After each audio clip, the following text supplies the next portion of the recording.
सभायै मंगलं भूयात् सभ्यानां च यशस्विनां सर्वं शिवमयं भूत्वा चिरवृद्धिं प्रपद्यताम्. I am indeed grateful to Professor Purushottama sir for remembering me, and to Professor Sahu sir for inviting me to join with you and participate in this seminar. I am also extremely glad to see Professor Sivaprakash garu here. I am a student of Rajasekhara's Kavya Mimamsa sir, your own edition. Besides your other writings, this is the first time I am seeing you. I am so glad to meet you all. Before speaking about my own topic, I would like to say two small things. The first one is the name of the epic is called Mahabharata. One can easily ask, why such name? Mahatvat Bharavatvat cha Mahabharata iti kathyate. This is the definition given by commentators Nilakantha in his Bharata Bhavadipika. Now, Mahatvat, very heavy, weighty. Bharavatvat. Mahatvat means a very big one, also a very heavy one. Do you think anyone will name his work as a heavy work? Mahabharata work. Obviously, you can imagine the name of the text is called Jaya. Jaya Akhyanam. The text begins with the name Jaya. Tato Jayam Udirayet. Now commences the work called Jaya. It is also said Jayakhyana many times in Mahabharata. Yato dharmas tato Jayaha, being the message of Mahabharata, it is called Jaya. But why Bharata?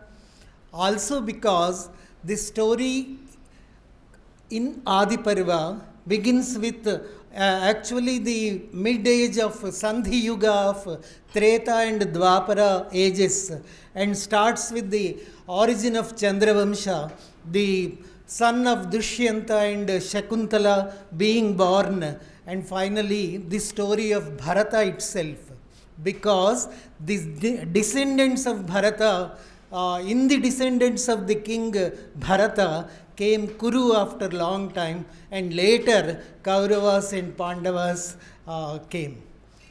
Because Bharata was the originator of the race who had branched it out from Chandravamsha, started in Adi Parva, it is called Bharata's descendants story, Bharata. People also say, sociologists and anthropologists also say, it is the story of a tribe called Bharatas mentioned in Adi Parvan itself. Because the story of Bharata is mentioned here, like D.D. Kosambi and H.D. Sankalia had originated the story of Ramayana to Bastar district in Madhya Pradesh, Mahabharata scholars have originated it to the story of Bharatas in Adi Parvan. So, Bhara also means Bharatiti Bharaha, one that fills our mind with Ananda, that is, filling our mind with Ananda. The Ananda, as defined by Anandavardhana himself in Dhvanyaloka, as you all know, it is Shuddha, it is pure, it is Buddha, it is awareness, making us aware of, it is Mukta, it is liberated, it is Kevala, it is in its oneness. No story of it was derived from elsewhere. It is in its oneness. Kevala, it is Akhanda, it is in its uninterrupted form of narration. It is Sat, Chit and Ananda. Sat, knowledgeable, Chit, knowledge itself, and Ananda, a blissful state. Causing these, it is called Bharatiti, fills our hearts with Ananda, so it is called Bharata. One more I shall take. The name of the author of the epic, we simply do not know because the author has never in his text mentioned who he was. We just call him Veda Vyasa. Vyasa in Sanskrit literally means to divide. Vyasa means to divide. Veda Vyasa means when Veda was in a singular shape, in a Rasi form, he had divided in first into 3 groups and later formulated another group and called it because he had divided based on prosodic form. The Yajus part was called Yajurveda. The Rik part was called Rigveda first, Yajurveda. The Sama prosody part was called Samaveda, and from this Trayi, another branch was brought out in the name of Atharvana Veda. Because he has divided Veda, he is called Veda Vyasa. His mother's name was Satyavati, as you all know, in Mahabharata. Because he is the son of Satyavati, he is called Satyavateya. And because his father's name was Parashara, he is known as Parashariya, the son of Parashara. Parasharasya apatyam puman Parashariya iti.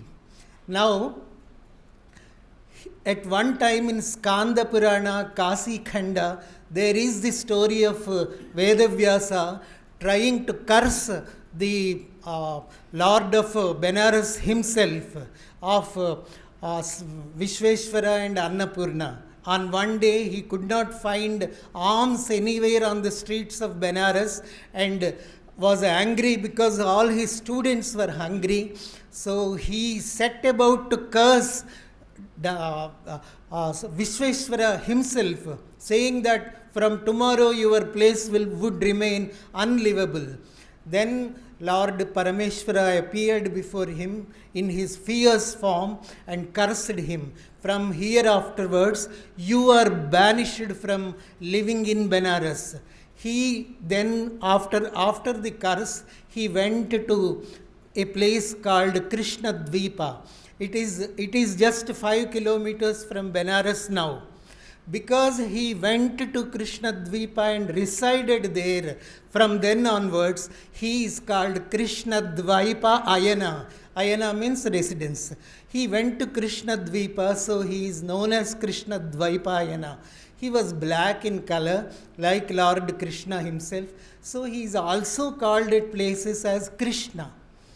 So these are the names, epithets we are giving to him. But he has never revealed in the entire epic what his actual name was. Such was the humility of the great sage whose work is inimitable in the world. A sagacious poet not even revealing his name in the text. Though he is a character in the story, he does come. He has seen before him and after him nearly 8 generations of story unfolding before him. Still he has not cared to reveal his name. These 2 small points before embarking upon anything, I would just like to remind to you the humility of the author. We find nowhere. As also one small word, sir. Purana is having 5 basic rules of its text. So we shall not go into it. Epic also has, Itihasa also has a basic rule that Anandavardhana has defined in Dhvanyalokam. Pratyaksha paridrishyamanaha agamikarthaha karmaphala sambandhaha drishyanta iti itihasaha. He has defined in Dhvanyaloka. So where one's own karma also gives the fruit, that story is called itiha asa. Asa means happened. Iti means in this manner. Ha means don't you know? Do you know? Iti ha asa means this story happened in this manner. based on one's own karma, purva karma, one's own sukrita or dushkrita. It is the meaning that Vyasa was portraying, conveying in his great text. I would like to say a few words about the Telugu version, but I am not going into so many hundreds of Mahabharata translations available from the beginning time to even now. We are not going into those things because that diverts our topic from something that only the poetic trinity of Telugu, Kavitraya. It is a tradition in South Indian literature that Kannada also has its own Ratnatraya. Pampa, Ranna and Ponna are called Ratnatraya. Nannaya, Tikkana and Errana are called Kavitraya, the trinity of poets. Now, I shall just skip a few historical details and come into the paper. The first recognized creative endeavor in the history of Telugu literature is also the most distinguishable of all. A deeply inspiring, wisely interpretative rendition of Vedavyasa's momentous epic, the Andhra Mahabharatamu by Nannaya, a literary bard highly adored by his readers as only next to Valmiki. He is compared to Valmiki because he was Adikavi. He is called second Valmiki, Rishivanti Nannaya, Rendava Valmiki. He is the second Valmiki. His patron Raja, who ruled from 1022 to 1061 AD, the eastern Chalukya king of Vengi. Vengi earlier was from Eluru to Rajamandri of present Andhra Pradesh, but slowly it came to be known as Rajamandri, and the earlier Eluru part is now called Pedavegi. He was passionately devoted to the renaissance of Vedic Dharma. He was mesmerized by the saga of his ancestors in the lunar race in Sanskrit, its brilliant envisagement of the frame story, its inexhaustible legendary, its incorporation of all schools of philosophical doctrines of the period, and desired his preceptor, Kula Guru, and family priest, Kula Purohita, to bring to life the essence of the great epic in Telugu. Together, they wanted to give to the Telugu people not only a great poem, but also a lasting ethical and philosophical treatise that the Mahabharata is. Incidentally, they also aspired to lay strong and deep foundations for the future of Telugu literature. It was a stupendous task, and their success has been astounding. I would say a few words about the poet's flow route. It is believed that Nannaya's family came from Tamil Nadu, and before that, it seems to have hailed from Karnataka.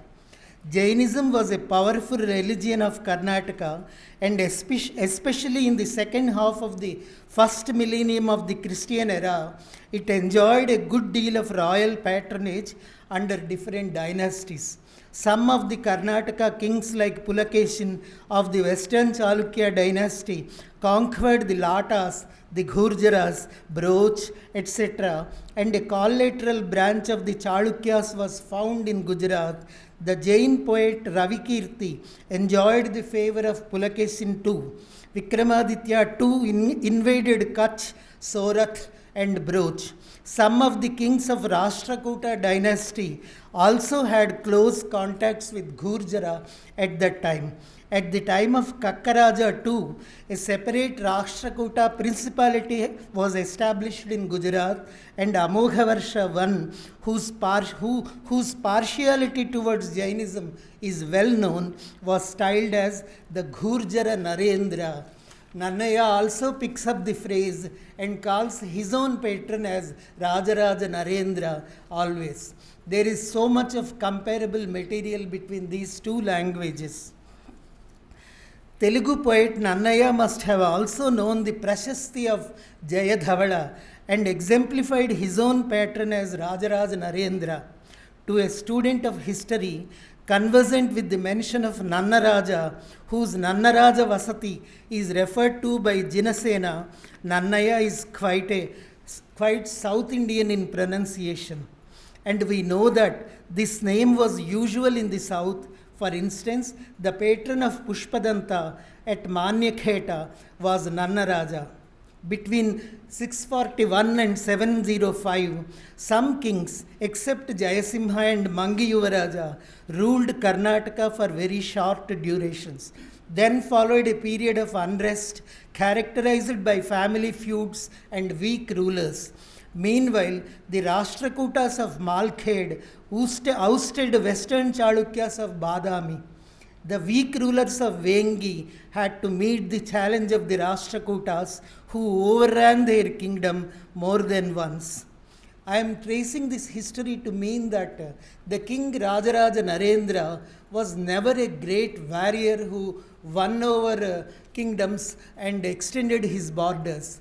He had inherited his kingdom from his father and slowly was losing one border after another. His place of rule was shrinking slowly. But even small men think of great things in history. It is small men who can do wonders. It is he who had imagined, he along with his guru Nannaya can revive Hinduism in South India and set about to request him to translate the great epic into Telugu and spread the message of Mahabharata and spread the path of bhakti of Sri Krishna, especially in Andhra, though it had spread round the place.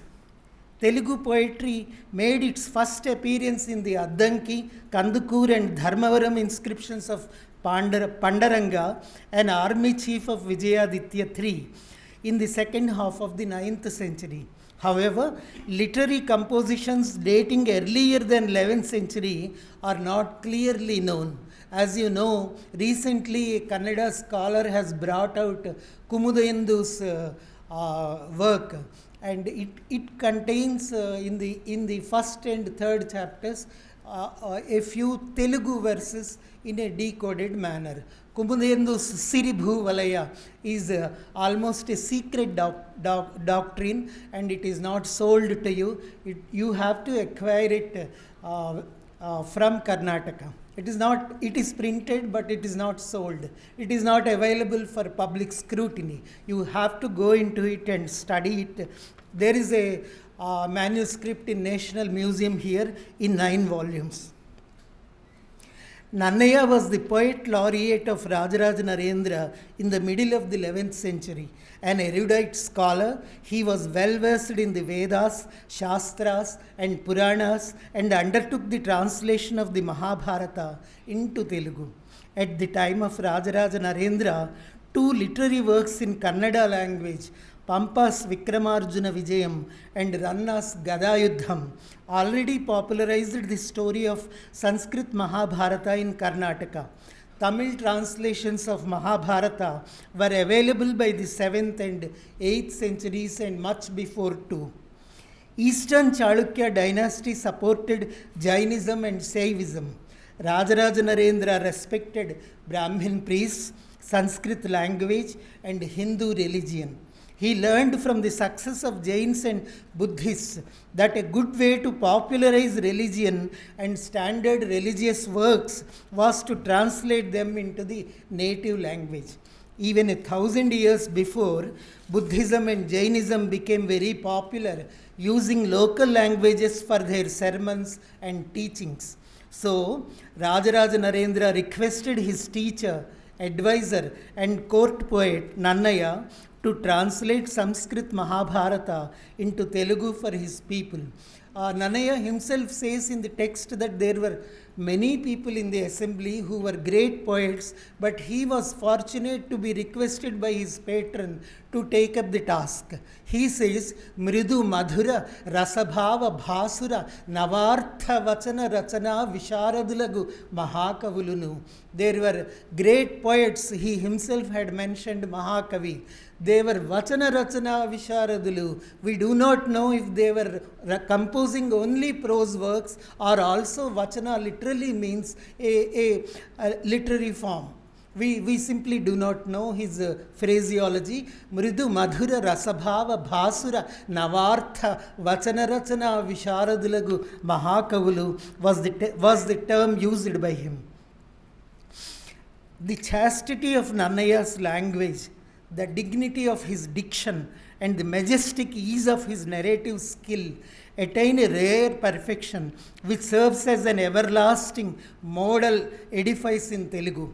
Being a scholar in 8 languages, he had composed the Nandampudi inscription of Rajaraja Narendra, the Manda inscription of Rajaraja Narendra, both in Sanskrit, where he had called himself as Ashtabhasha Visharada. He is rightly called Vag Anushasana, the director of speech. Anushasana literally means, it also can mean a dictator, but I didn't use the word dictator. I just call the director of speech, a title none dared to challenge. His prefatory remarks provide us a clue to understand the man and his times. In one of them, he says, "Let the illustrious poets who have a good taste critically examine the unfolding of the new narrative and admire its poetic form. Let others, he said, Itarulu, means presumably the uninitiated. Let others appreciate, others means who are not initiated in literary techniques. Let them appreciate the beauty of words. But Nannaya is a treasure house of illumined words that can convey any idea or any meaning.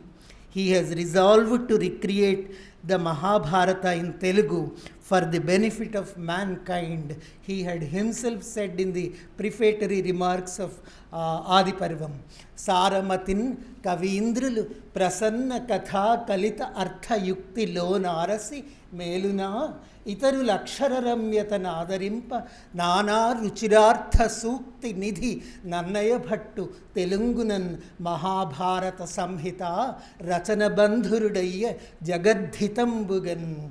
For the benefit of mankind, Nannaya embarks upon the translation of Mahabharata. He says in his preface, the kind of confidence found in those lines was rare before Nannaya. He himself never meant his work to be a regular translation of the epic. The subtlety of adaptation and the easy grace coupled with its racy style make it appear almost as a fresh work.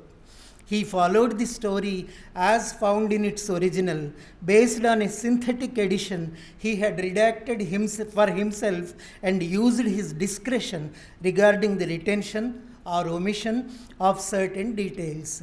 Now, I would like to mention to you, when the Pune Bhandarkar Oriental Research Institute had commenced the editing of Mahabharata, the great scholar Ramakrishna Gopala Bhandarkar had mentioned in his Prolegomena to Mahabharata, a classic in textual criticism for any student of literature. There he had mentioned that while the text was synthesized, formulated, actually the text says Laksha Sloka Parimitam. The text contains a lack of slokas, but actually when they collected manuscripts and collated, it was found that it contained more than 3 lakh and a quarter of 3 lakhs and 25,000 of verses. Now, how to edit this? To remove which and to retain which?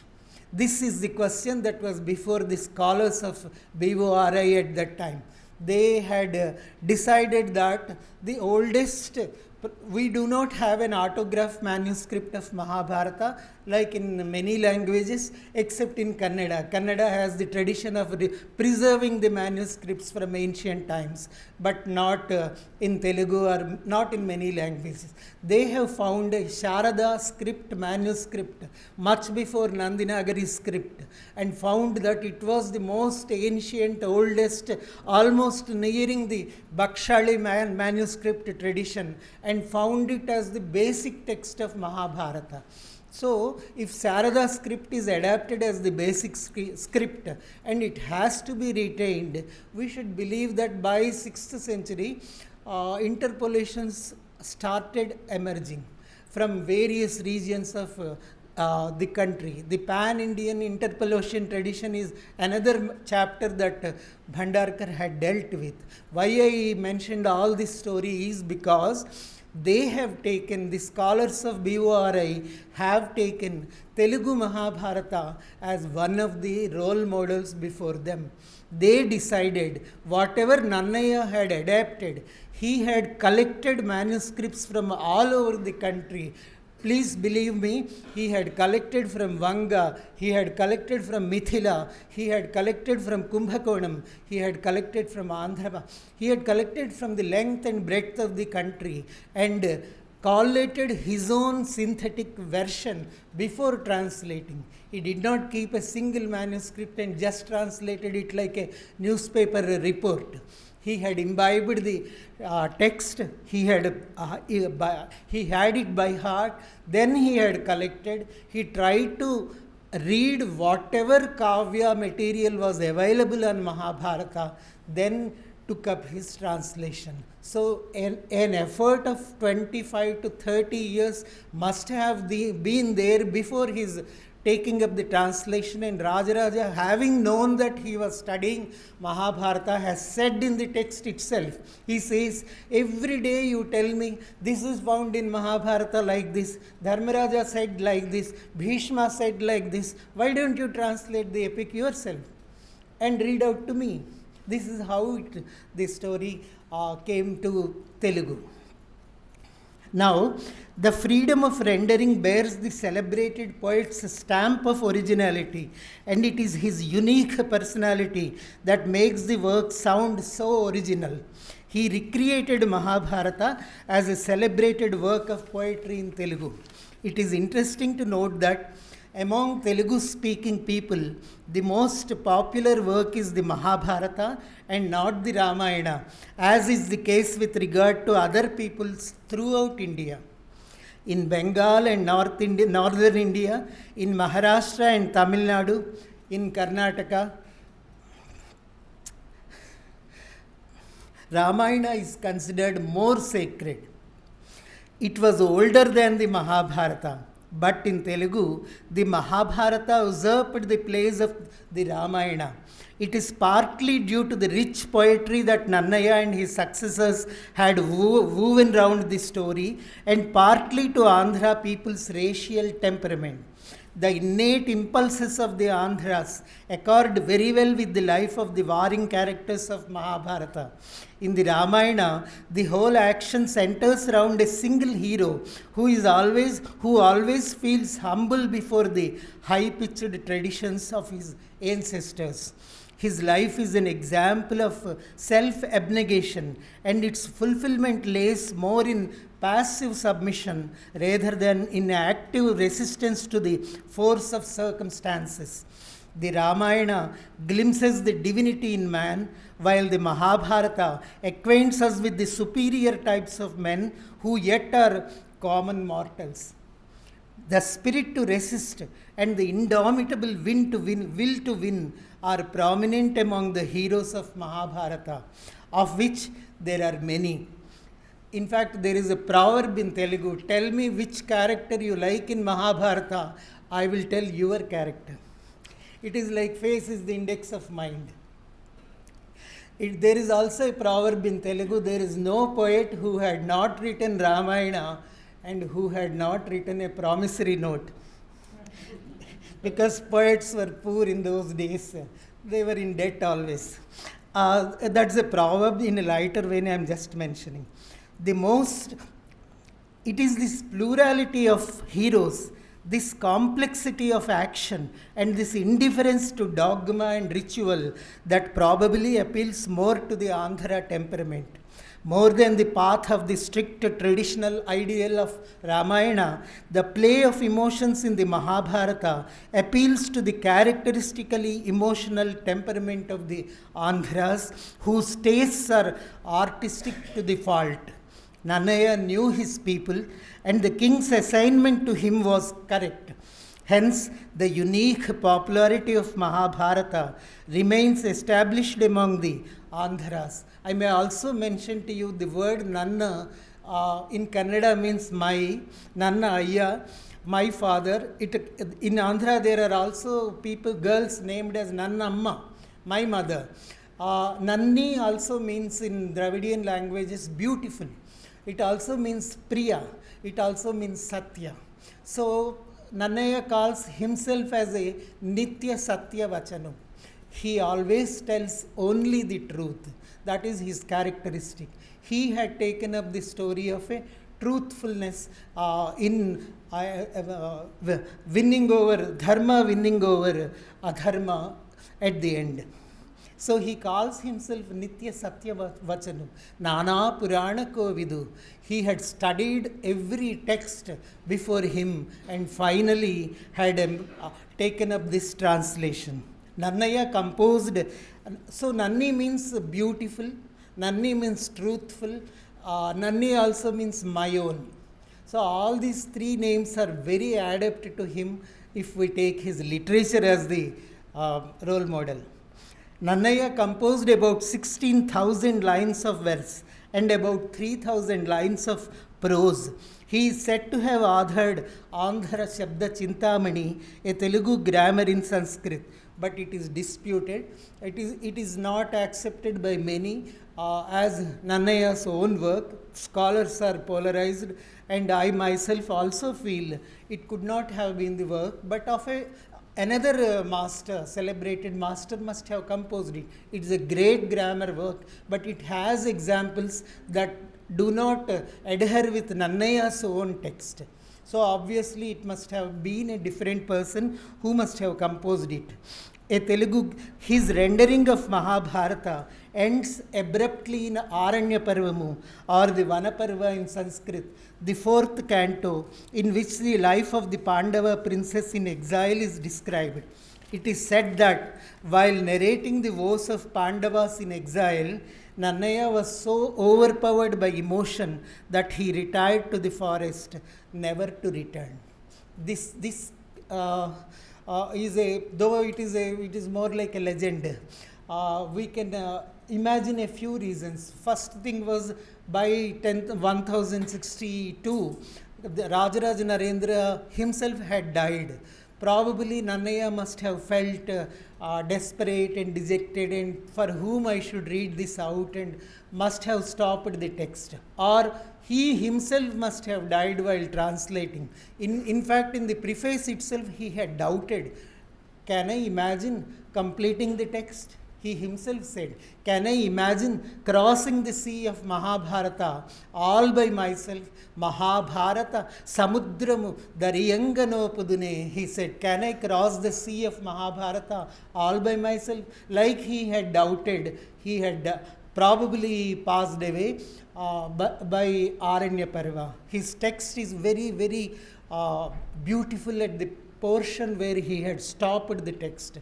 We may almost believe that he had reached a philosophical state where he was about to take sannyasa and where he is about to probably leave the bondages. That the text exemplifies these ideas where he had stopped. It also means in a slesha, a double meaning term. It also means Ambara Puritambulai. The beautiful clouds were spread in the sky. Parapuritambulai means completed by other poets. It can also mean that this work has to be completed by other poets. So we cannot say whether he was prophetic or whether it was an accident. Now, rendition is so great. He starts with just a while ago the term Duryodhana and Dus came. It literally means Duryodhana. Yodhana means a war. Yodhana also means a Yodha, means a warrior. Duryodhana means one who cannot be defeated. It is not meaning that he is bad in character. That is why he is also called Suyodhana, one who is a great warrior. Dushasana literally means Duratikramam Shasanam Yasya. That means whose Shasanam, order, cannot be retrieved, cannot be taken back. Once he has ordered, it has to be followed. That is the meaning of Dushasana. That is why we find in Orissa temples made out for him. The great Dushasana temple is there in Orissa. Now, while coming to Adi Parva, he had laid the foundation of the entire story. I shall not take much time. I am watching the clock, sir. He had laid the foundation that would reveal in Mahaprasthanika Parva. Adi Parva itself is the foundation for that last chapter, and he has revealed the ages of Pandavas and Kauravas in the inceptional part. It seems when the war took place, Dharmaraja was passing through his 85th year, and 1 year younger to him were Duryodhana and Bhima, and 1 year further was Arjuna, 1 year again Nakula and Sahadeva. Krishna was 12 years elder to him, and Bhishma was almost in his 200th year when the Mahabharata war took place, and he fell in Bhishma Parva on the 10th day. The remaining portion of Mahabharata was destined to be brought to life by Tikkana, the towering lighthouse of all the poet philosophers of Andhra, whose poems resonate the rhythms of the sacred river Krishna's waves, and the playful dalliance of Tungabhadra's flow to the Telugu ear, as the lilting words of Abburi Ramakrishna Rao would remind us. Abburi Ramakrishna Rao was here in JNU. His daughter-in-law was the first librarian who had served here for almost 10 years in JNU. She was in Uttarakhand. Born into a family of poets and scholars, the epoch-making poet laureate was adored as a legend even during his lifetime. Mulaghatika Ketana, the renowned author of Vijnaneshwariyamu, an abridged version of Vijnaneshwara's Mitakshara gloss on Yajnavalkya Smriti, and Andhra Bhasha Bhushanamu, the first Telugu grammar in verse. I think someone is researching on it here in JNU.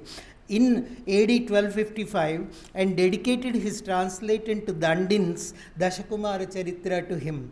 In an eponymous prologue, Ketana describes the ministership of Tikkana in the court of Manumasiddhi, a Telugu Choda king ruling at Nellore, as the most felicitous recrudescence of the Bhatti Vikramarka era. In Nannaya's Mahabharata as well as in Sanskrit Mahabharata in Adi Parva, you don't find, in Sabha Parva, you don't find the mention Andha ki beta Andha. This is found in Peter Brook's version of Mahabharata. I had seen the film only. I had no opportunity to see the stage play, but I had seen the film. The blind man's son is blind is not mentioned in Mahabharata, but Rahi Masum Raza in his great TV serial of Mahabharata had said Andha ki beta Andha. It is a local tradition but not mentioned in Bharata. Tikkana's first assignment, I shall skip a few portions, and I would just like to mention to you the term Pushyami, the star Pushyami in Vedic times was called Tishya. It was called Tishya Nakshatra in Vedic times. The Prakrit equivalent for Tishya is Tikka, and that came to be known as his name, Tikkana. Literally means one who was born in Pushyami star, Karkataka Rasi. This is exemplified by Mulaghatika Ketana in Dashakumara Charitram. Tikkana did not, I'll say just a few words what he had narrated about himself. It abounds in beautiful figures of speech and is replete with verses displaying the poet's craftsmanship of producing maximum effect with minimum effort. Alpaksharamula Analpa Artharachana. In few letters, a great meaning has to be impregnated. The skillful assemblage of tiny pieces for blowing the musical instrument kahala. This is the phrase of Tikkana. Tikkana did not merely intend to narrate an ancient tale in a noble manner.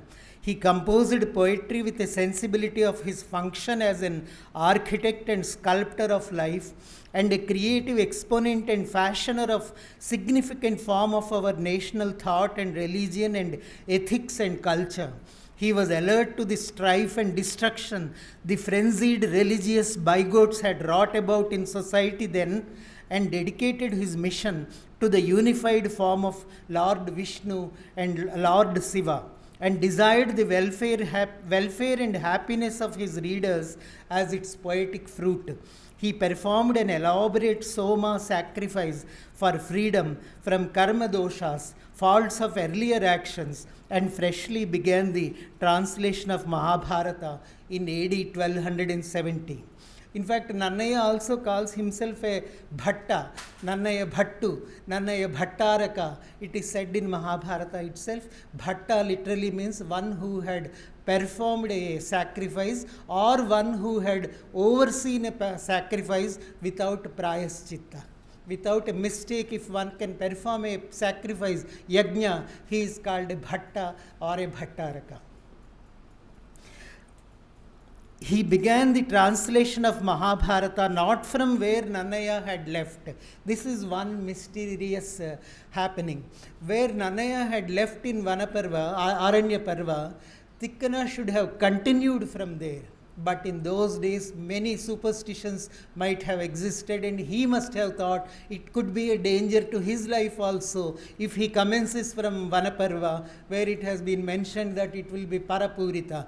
So he had simply left out Vanaparva, Aranya Parva, and took up from Virata Parva. Virata, Udyoga, Bhishma, Drona, Karna, Shalya, Sauptika. He went on to Shanti Panchaka, and then Anushasanika, Ashwamedha. So all these 15 parvas at one stretch he had translated probably in about less than 10 years' time. He dedicated, I shall leave much of it for when 14th century came, another Telugu poet, Errana,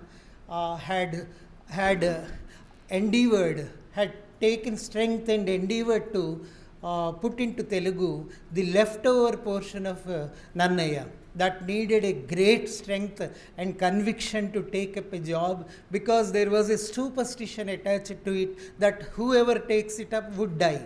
So Errana had the courage, conviction to take up the but he did one unbelievable, miraculous thing while translating. What he did was, he simply almost imitated the language of Nannaya. Slowly, by midway, he went into the style of Tikkana, thereby creating a link between two great mountain-like Mahakavis. One reads Errana's portion, you don't feel that you have missed out on Nannaya, you don't feel that you are going to miss one more. You are slowly entering into Tikkana. The phraseology is so beautifully adapted.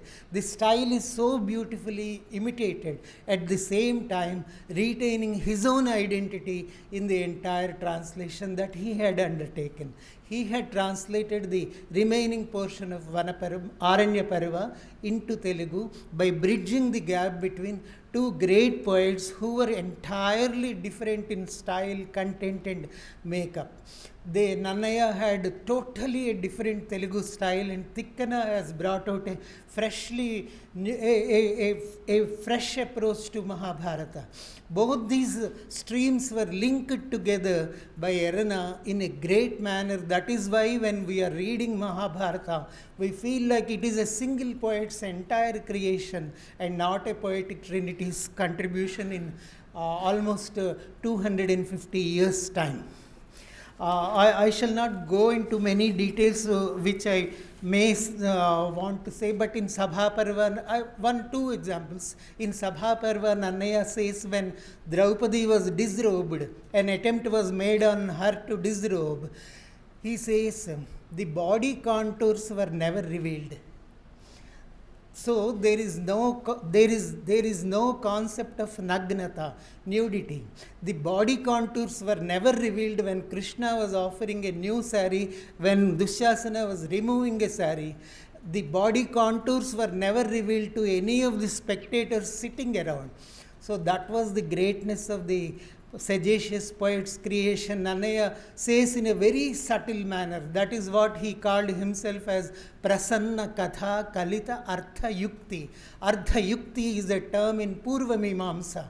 Only a scholar who had taken up a yajna can understand the fuller meaning of Artha Yukti and why he brought it into a poetical context and employed in his preface like that, saying that he was a scholar in Mimamsa, especially the epistemology of ancient school.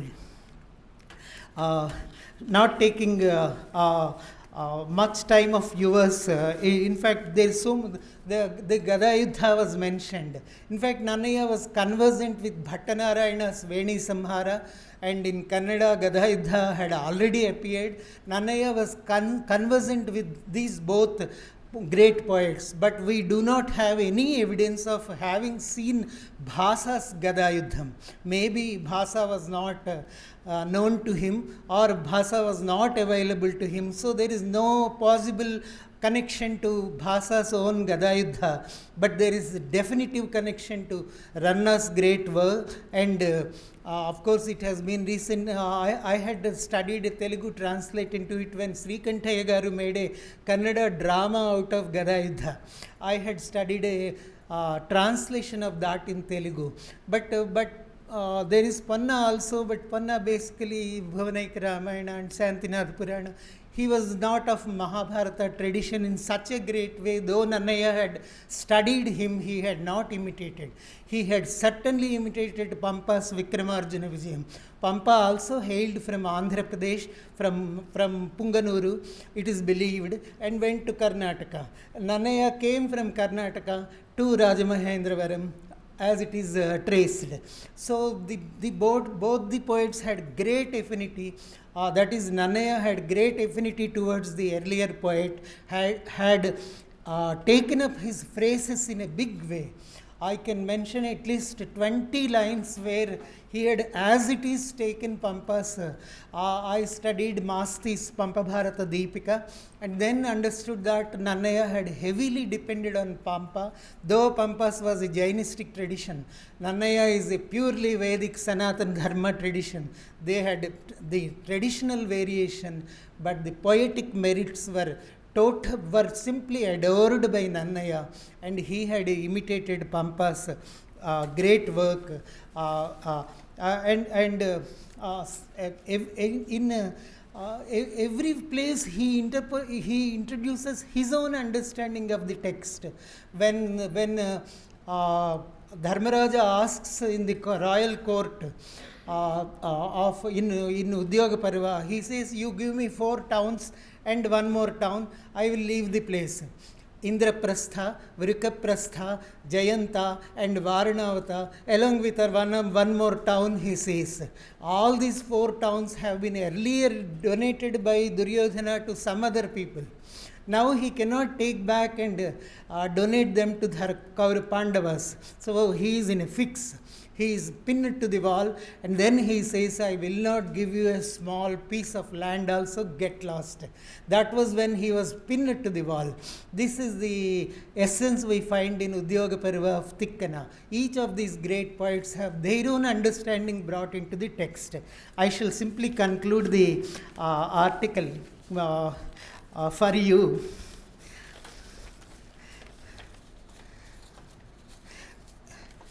I just wanted to mention one small thing, that is why I held up.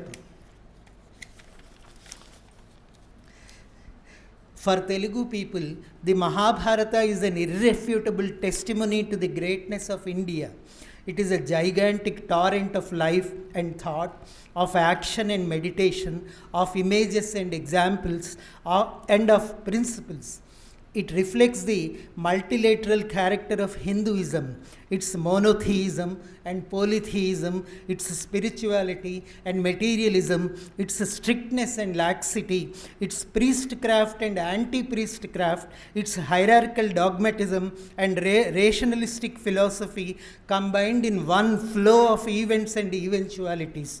In unison with its more secular, popular, and human characters, the Mahabharata has, as a rule, less of mere mythical allegory and more of historical probability. I think this answers the question that young student was asking. It is more of historical probability than any other text in Telugu. It is said that what is not in Mahabharata is nowhere else. The theme of the text is the drama of the eternal struggle between good and evil. The good ultimately triumphs. Yato dharmas tato jayaha. కలక యుడిపి చిత్తము నిర్మల ధర్మోదాత్తముగ నమర్చి నెగడుము ఏ వలన కలుగు ధర్మంబు ఆవలనికి జయ మంగళముల అవశ్యము కలుగున్ says Tikkana in Drona Parva. As Tamil poet Subramanya Bharati says, ధర్మத்தின் வாழ்வு தன்னாகி சூடு காவும் தர்மம் மறுப்படியும் வெளியும். Ultimately the good will prevail, evil will lose out. It is a compendium of all the knowledge streams of our Indian culture, says Nannaya, Eddani Vinnan Eruka Samagramai Undu. The knowledge of completeness is only after the hearkening of Mahabharata. One last word. The Andhra Mahabharatamu is an itihasa and a kavya that holds fascination for scholars of different disciplines. There is material here in this vast text for anthropologists, sociologists, philosophers, scholars of religious studies and astrophysics, among others. While earlier scholarship has mainly been in the fields of religion and philosophy and in the dating of the epic, since the publication of its critical edition by the Usmania University under the aegis of Professor Khandavalli Lakshmi Ranjanangaru, connoisseurs and enthusiasts have been engaged in researching its contents assiduously. The very fact that the Mahabharata represents a whole branch of literature than being a single and unified work and contains so many and so multifarious things makes it more suited than any other book to afford us an insight into the deepest depths of the soul of the Telugu readers. Hence, the proverbial saying, Vinte garel tinali, tinte bharatam, vinte bharatam vinali, tinte garel tinali. If you want to listen something, listen to Mahabharata. If you want to eat something, eat garelu, that is vada.